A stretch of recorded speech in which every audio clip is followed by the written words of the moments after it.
Hello everyone, welcome to On the Workbench.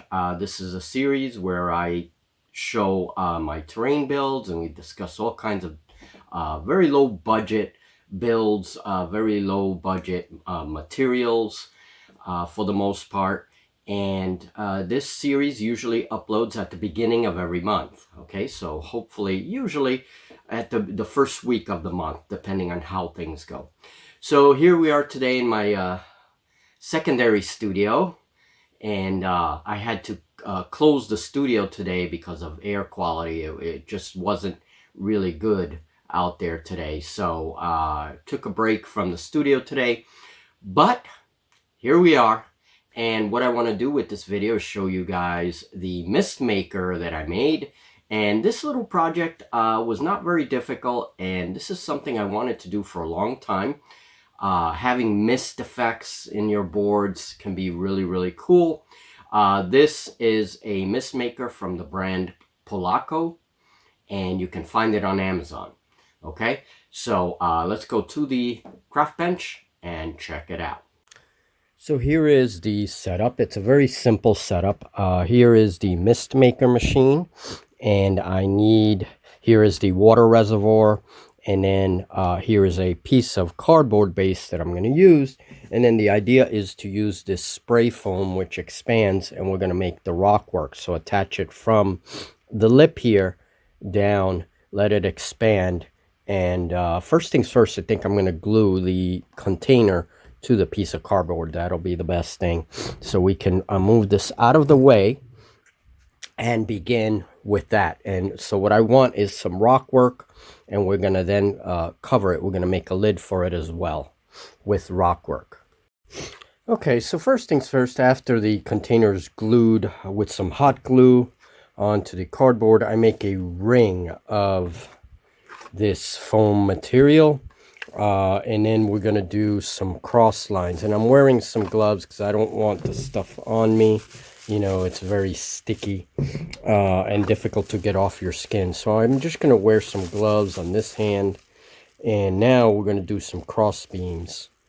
One thing I like to do while this stuff is wet is sprinkle a little bit of very clean kitty litter and just let it dry. And sometimes I'll add like bits of stone or whatever, just to give it more interest, more texture. Okay, so I'm going to continue doing the container. Okay, so I'm sealing up the container. And let's add some of the kitty litter here. And this stuff will expand, and it'll look pretty cool.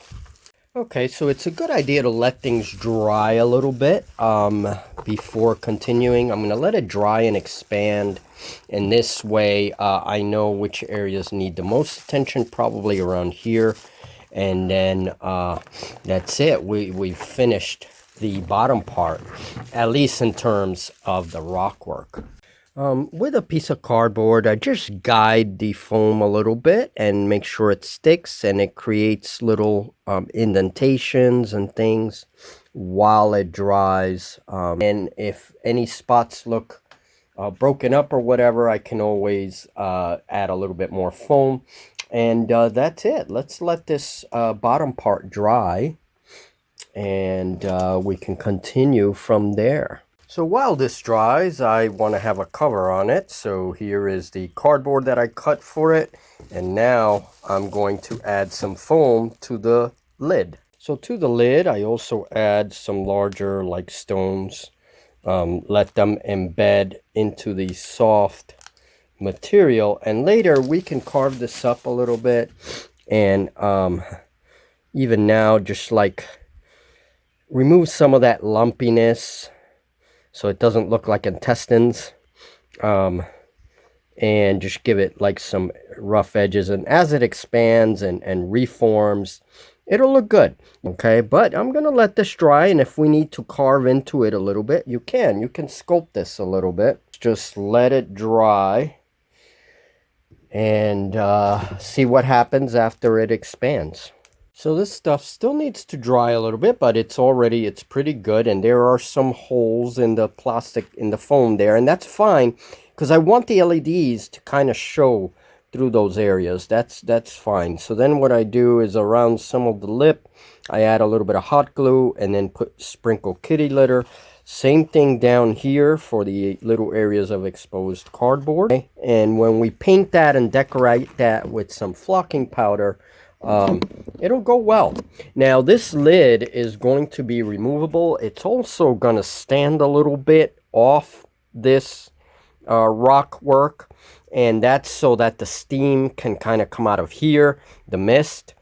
And then we're going to decorate the top of this with all kinds of different decorations. So once my holes were drilled in, and I spare you that noise, we just insert some barbecue sticks and we're going to cut them down to size. So I may have to make that hole a little bit larger so that the sticks go through. Basically, this is just going to support the lid over the piece. This is this stand for the mist maker. So okay, so once cut, it looks like a bunker, and that's what I want. Okay, so yeah, and just give these things some texture with the hot glue gun. Nothing expensive, nothing crazy, just hot glue.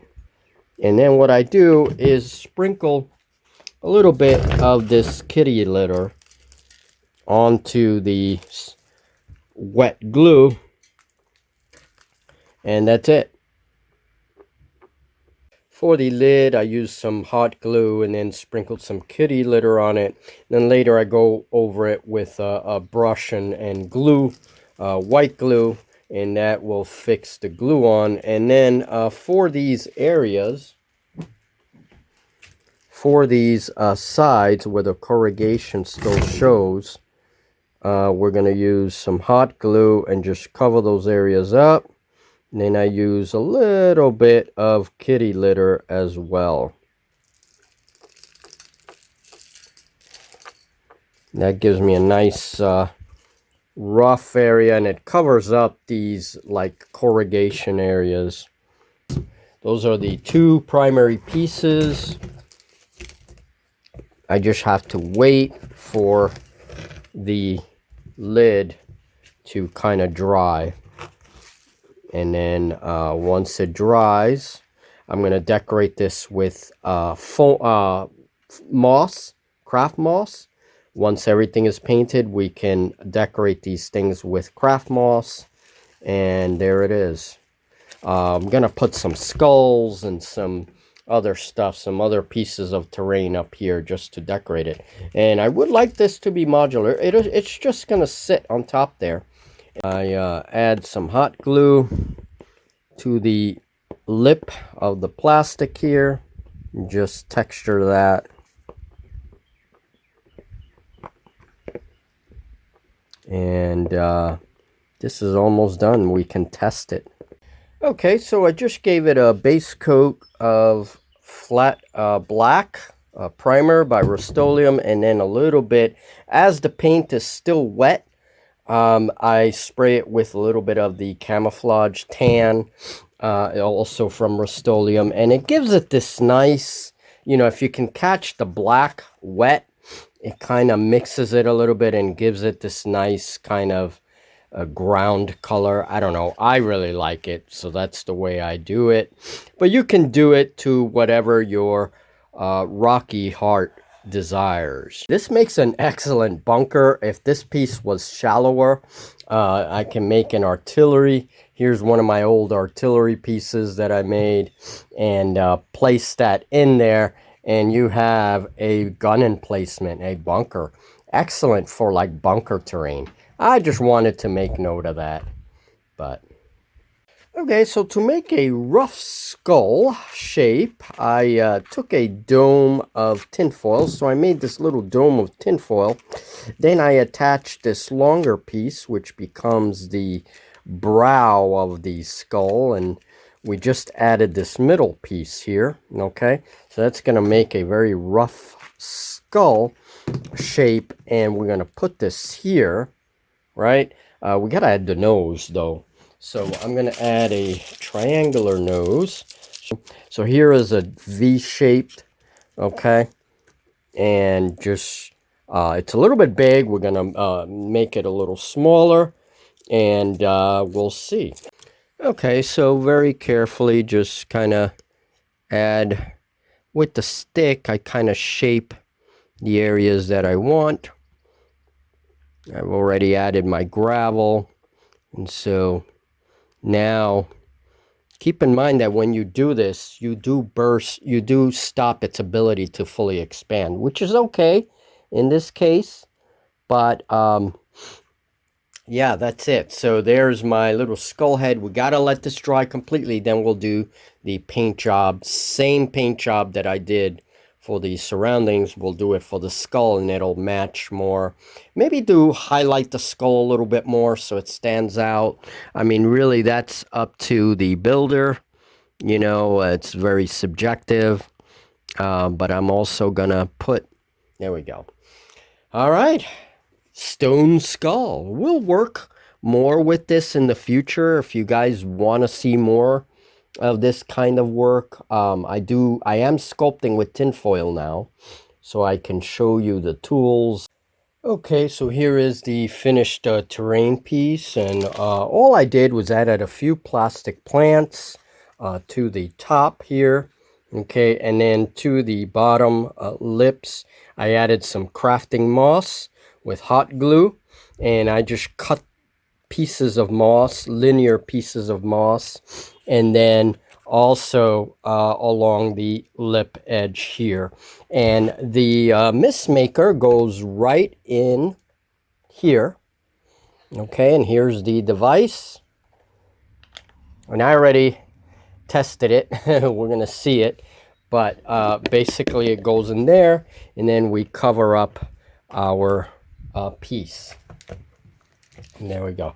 And this just sits on top on purpose. It's the way it is, and very simple, very cool. And now let's make some mist.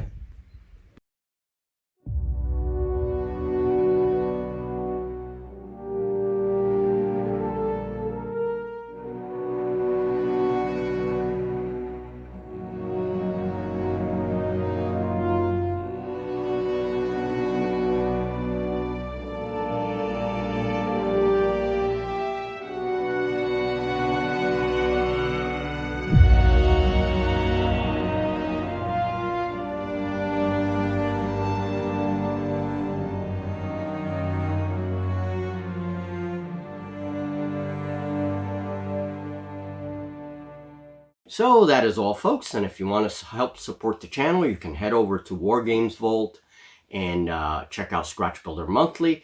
All of the stuff that's not on video or summaries of some of the video projects will be on Scratch Builder Monthly. Okay, I'm already working on July, and I have a lot of stuff to put in there. So go check it out. You can also check out our Patreon.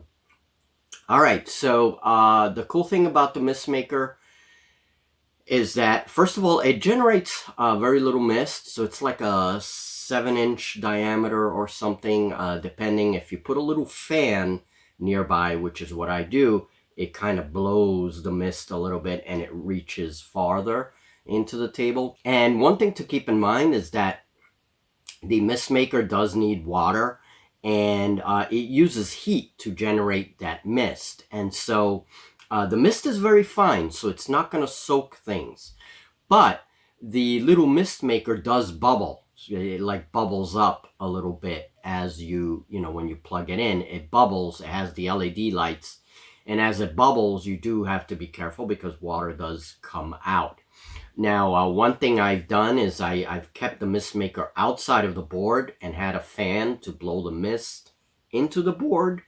Or, as in Anthems of War, we actually placed it in the middle of the board. And it works fine. I mean, but that is something to keep in mind. We had to refill it once during the game. Refill the little water reservoir. So these are all things to keep in mind. Other than that, not a bad piece. And that terrain piece is modular, so I can do a bunch of different things with it. It doesn't even have to house the mistmaker if I don't want it to. I may actually make a little expansion to turn it into a bunker, you know, with a different lid. So, all right, folks, hope you enjoyed this, and I'll see you in the next On the Workbench series. Coming towards the end of the month is the Starship series of On the Workbench, and we continue our work with Homeworld starships. So stay tuned.